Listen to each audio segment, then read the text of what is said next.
Ezra 6-ാം അധ്യായം. ദാരിയൂസ് രാജാവിൻ്റെ കൽപ്പനയനുസരിച്ച് ബാബിലോണിൽ സൂക്ഷിച്ചിരുന്ന രേഖകൾ പരിശോധിച്ചു. മേദിയാദേശത്തിൻ്റെ തലസ്ഥാനമായ എഗ്ബത്താനായിൽ കണ്ടെത്തിയ ഒരു ചുരുളിൽ ഇങ്ങനെ രേഖപ്പെടുത്തിയിരുന്നു: സൈറസ് രാജാവിൻ്റെ 1-ാം ഭരണവർഷം ജെറുസലേം ദേവാലയത്തെക്കുറിച്ച് പുറപ്പെടുവിച്ച കൽപ്പന. കാഴ്ചകളും ദഹനബലികളും അർപ്പിക്കുന്ന ആലയം പുനഃസ്ഥാപിക്കണം. അതിന് 60 മുഴം ഉയരവും 60 മുഴം വീതിയും ഉണ്ടായിരിക്കണം. 3 നിര കല്ലുകൾക്ക് മുകളിൽ 1 നിര തടി എന്ന ക്രമത്തിലായിരിക്കണം പണി. അതിൻ്റെ ചെലവ് രാജഭണ്ഡാരത്തിൽ നിന്നായിരിക്കും. ജെറുസലേമിലെ ദേവാലയത്തിൽ നിന്ന് നബുക്കദ്നേസർ ബാബിലോണിലേക്ക് കൊണ്ടുപോയ വെള്ളിപ്പാത്രങ്ങളും സ്വർണ്ണപാത്രങ്ങളും ജെറുസലേമിൽ തിരികെ കൊണ്ടുവന്ന് ദേവാലയത്തിൽ യഥാസ്ഥാനം വയ്ക്കണം. അതിനാൽ നദിക്കരയുള്ള പ്രദേശത്തിൻ്റെ അധിപനായ തത്തേനായിയും ഷെത്താർ ബൊസേനായിയും അനുയായികളും തടസ്സം നിൽക്കരുത്. ദേവാലയത്തിൻ്റെ പണി നടക്കട്ടെ. യഹൂദന്മാരുടെ ദേശാധിപതിയും ശ്രേഷ്ഠന്മാരും കൂടെ ദേവാലയം യഥാസ്ഥാനം പണിയട്ടെ. ദേവാലയ പുനർനിർമ്മാണത്തിന് യൂദാ ശ്രേഷ്ഠന്മാർക്ക് നിങ്ങൾ എന്തു ചെയ്തു കൊടുക്കണമെന്ന് ഞാൻ കൽപ്പന നൽകുന്നു. നദിക്കരയുള്ള പ്രദേശത്തു നിന്ന് പിരിച്ച കപ്പം രാജഭണ്ഡാരത്തിൽ നിന്ന് ചെലവ് പൂർണ്ണമായി വഹിക്കുന്നതിന് അവരെ താമസമെന്യേ ഏൽപ്പിക്കണം. അവർക്കാവശ്യമുള്ളതെല്ലാം സ്വർഗസ്ഥനായ ദൈവത്തിന് ദഹനബലിയർപ്പിക്കാൻ കാളക്കിടാവ്, മുട്ടാട്, ചെമ്മരിയാട് എന്നിവയും ജെറുസലേമിലെ പുരോഹിതന്മാർക്ക് ആവശ്യകമായ ഗോതമ്പ്, ഉപ്പ്, വീഞ്ഞ്, എണ്ണ എന്നിവയും അനുദിനം മുടക്കം കൂടാതെ കൊടുക്കണം. അങ്ങനെ അവർ സ്വർഗസ്ഥനായ ദൈവത്തിന് പ്രസാദകരമായ ബലികൾ അർപ്പിക്കുകയും രാജാവിനും പുത്രന്മാർക്കും വേണ്ടി പ്രാർത്ഥിക്കുകയും ചെയ്യട്ടെ. ഈ കൽപ്പന ലംഘിക്കുന്നവൻ്റെ വീടിൻ്റെ തുലാം വലിച്ചെടുത്ത് അവനെ അതിൽ കോർക്കണം.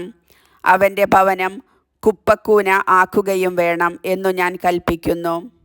ഈ കൽപ്പന ലംഘിക്കുകയോ ജെറുസലേമിലെ ദേവാലയം നശിപ്പിക്കാൻ ശ്രമിക്കുകയോ ചെയ്യുന്ന രാജാക്കന്മാരെയും ജനങ്ങളെയും തൻ്റെ നാമം അവിടെ സ്ഥാപിച്ച ദൈവം നശിപ്പിക്കട്ടെ. ഞാൻ ദാരിയൂസ് പുറപ്പെടുവിക്കുന്ന കൽപ്പന ഇത് ശ്രദ്ധാപൂർവം നിറവേറ്റണം. ദേവാലയ പ്രതിഷ്ഠ.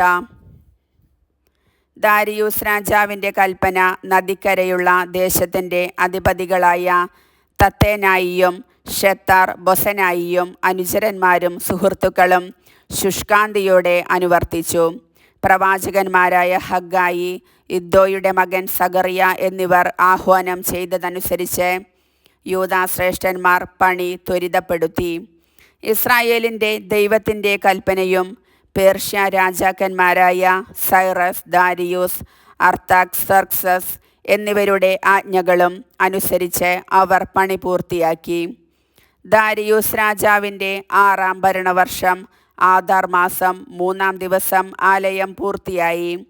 പുരോഹിതന്മാരും ലേവ്യരും മടങ്ങിയെത്തിയ മറ്റു പ്രവാസികളും ഉൾപ്പെട്ട ഇസ്രായേൽ ജനം അത്യാഹ്ലാദപൂർവം ദേവാലയത്തിൻ്റെ പ്രതിഷ്ഠാകർമ്മം ആഘോഷിച്ചു. ദേവാലയ പ്രതിഷ്ഠയ്ക്ക് അവർ 100 കാളകളെയും 200 മുട്ടാടുകളെയും 400 ചെമ്മരിയാടുകളെയും ബലിയർപ്പിച്ചു. ഇസ്രായേൽ ജനത്തിനു വേണ്ടി ഗോത്രങ്ങളുടെ എണ്ണമനുസരിച്ച് 12 മുട്ടാടുകളെ പാപപരിഹാര ബലിയായും അർപ്പിച്ചു.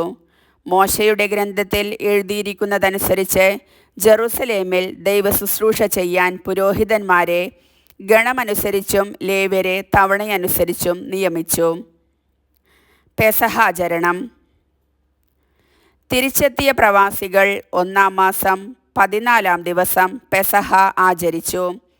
പുരോഹിതന്മാരും ലേവ്യരും ഒരുമിച്ച് തങ്ങളെ തന്നെ ശുദ്ധീകരിച്ചു.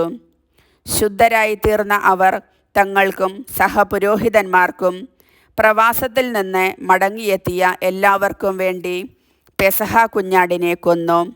പ്രവാസത്തിൽ നിന്ന് മടങ്ങിയെത്തിയ ഇസ്രായേലരും ഇസ്രായേലിൻ്റെ ദൈവമായ കർത്താവിനെ ആരാധിക്കാൻ തദ്ദേശവാസികളുടെ മ്ലേച്ഛതകളിൽ നിന്നൊഴിഞ്ഞ് അവരോട് ചേർന്നവരും അത് ഭക്ഷിച്ചു. പുളിപ്പില്ലാത്ത അപ്പത്തിൻ്റെ തിരുനാൾ അവർ 7 ദിവസം സന്തോഷപൂർവ്വം ആചരിച്ചു. കർത്താവ് അവരെ ആഹ്ലാദഭരിതരാക്കുകയും ഇസ്രായേലിൻ്റെ ദൈവത്തിൻ്റെ ആലയം നിർമ്മിക്കുന്നതിൽ സഹായിക്കാൻ അസീറിയ രാജാവിൻ്റെ ഹൃദയം അനുകൂലമാക്കുകയും ചെയ്തു. കർത്താവിൻ്റെ വചനം.